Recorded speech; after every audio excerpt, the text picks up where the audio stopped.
गुण प्रकृति एवं व्यक्तित्व। धनु राशि लोक मैंने बहुत शीघ्र रागी जाती। खाइबा पीवा प्रति से बहुत असावधान, जहाँ से स्थलकाय एवं निशाग्रस्त करिथाए। सेमानंकर पारिवारिक संपर्क आद्य आग्रह नहीं। सेमानंकर रक्त संपर्क ठार दूरे रहिबाकु चेष्टा करती। धनु राशि लोक मैंने बहुत खर्चांत होती। सेमानंक मध्यरे गर्व देखा जाए, जहाँ सेमानंक पई एक बड़ शत्रु प्रमाणित हुए। सेमानंकर विशेषत्व होछि सेमाने खुशी एवं मजा प्रिय। धनु राशि जन्मित लोक मैंने स्वभाव में बहुत खेलुआड़ एवं हास्यपूर्ण, जार अर्थ ही लोक मैंने बंधु मान सहित बहुत मजा करती। साधारणतः सेमाने प्रेम समर्पित होइथांती एवं सेमानक साथी प्रति बहुत विश्वस्त हो जाती। यह राशि लोक मैंने रोमांटिक एवं नाटकीय स्वभाव होइथांती।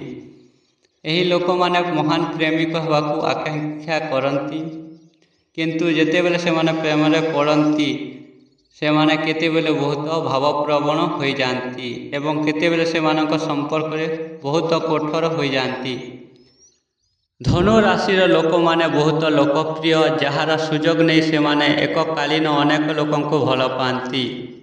धनु राशि लोक मैंने शारीरिक भाव में शक्तिशाली एवं उच्च होइथांती। सेमानकर केश घन एवं आखि बहुत उज्जवल, जहाँ से बहुत आकर्षण करिथाए। धनु राशि लोक हाथ सेमानक धड़ अपेक्षा बड़ एवं नाक साधारण अपेक्षा टिके बड़ थाए।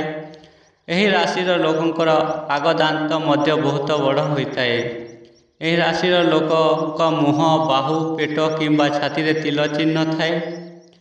धनु राशि लोकंकर पापुली आंगुठी अपेक्षा बड़ होता है।